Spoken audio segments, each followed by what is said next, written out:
Hi guys, question 13. It's a pretty nasty one. It goes on for a long time and it's going to be a lot of writing, so bear with me and we'll get through it together. Okay, this first one is not too bad though. It asks where this graph crosses the y-axis. And you should know that all graphs cross the y-axis when x is equal to 0. So that's what we're going to do. This is a sine graph. It's not going to look like this. I'm just drawing a random sine graph.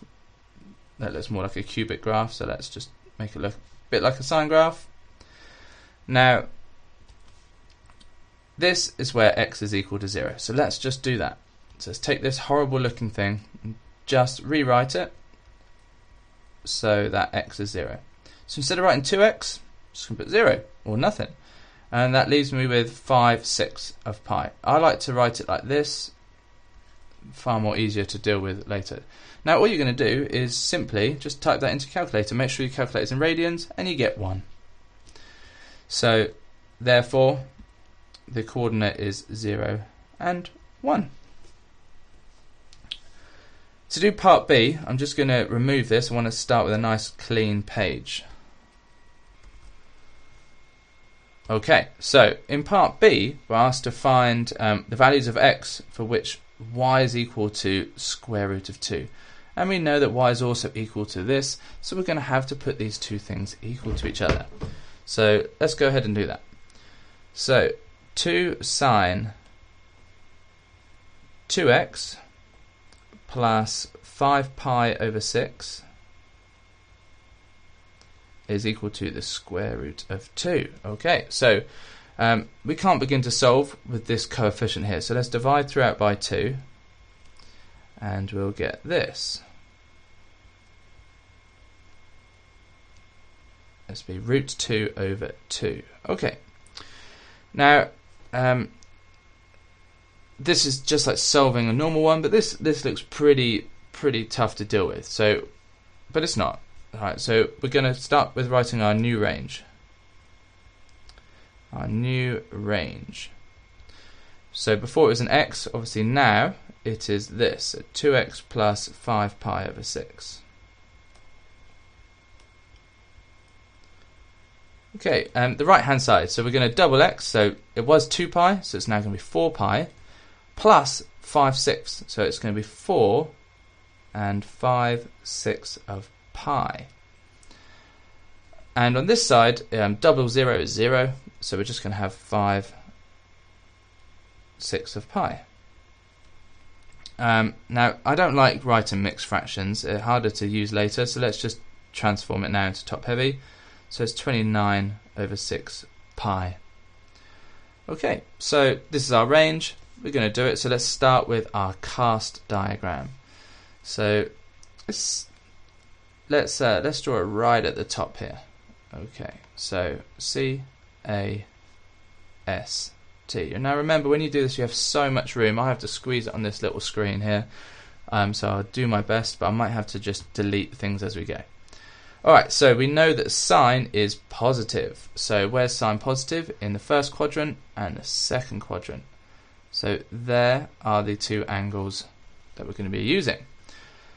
And we're going nearly to 5 pi, okay? So let's remember this is 0. Full turn, it would then be 2 pi, then it'd be 4 pi, etc. This half term, which we know is pi, then that's going to be 3 pi, and then that's going to be 5 pi. And you know that's where we're going to stop because the range is here. Okay, it's just under 5 pi. Alright, so we're going to get two solutions. We're going to have this one here in a full rotation, and we're going to have this one here. So now we need to work out what this expression here, 2x plus 5 pi over 6, is equal to. Alright, and we know that's the inverse sine of root 2 over 2. Type that in, again, make sure you calculate it in radians. You actually get a quarter pi. So this little angle here is worth a quarter of pi, and also for this one. So that looks like it's going to be quite nice. adding quarters and taking away quarters, no big deal.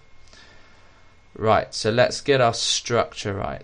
So to make this easy, what I'm going to do is just move things around and shrink them a little bit, but you'll still be able to see them on the screen. Okay, so here we go. The first one we're going to have is this angle here, which is 1/4 of pi. So let's just check our range. Our lowest value is going to be nearly a whole one, so we're actually going to ignore this first blue one, but we're definitely going to be coming back as we go around the rotations. So this green one is going to be our first. So if that's 1 pi to there, half turn, take away 1/4, that's going to be 3/4 pi. So let's pop that down there. Okay, so we've started at 0. Now we're going to start off at 2 pi. If we start off at 2 pi, and then add on this 1/4 here, that's going to be 2 1/4 or 9 pi over 4. It's in your interest to convert them to be top heavy because we're going to have to use them later and we're going to have to do it then anyway. Okay, so now we've done with that one. 3 pi take away 1/4, that's 2 3/4, which is 11 pi over 4. Okay, so we've done with that one now. So 4 pi plus 1/4, that's 4 1/4, or we can write that as 17. Oops. Let's wait for that to disappear. 17 pi over 4. And this last one within our range is going to be 5 pi take away 1/4, so it's 4 3/4, which is 19 pi over 4. Okay, this is where the fun starts. So at the moment, these are our answers for 2x plus 5 pi over 6. So what we're going to try and do first of all is get them to 2x. So to do that, we're going to have to take away 5 pi over 6 from every single one. So 3 pi over 4 take away 5 pi over 6. You have to do that for every single one. So what I'm going to do now is I'm just going to quickly do that so you don't have to watch me rewrite that for 5 minutes.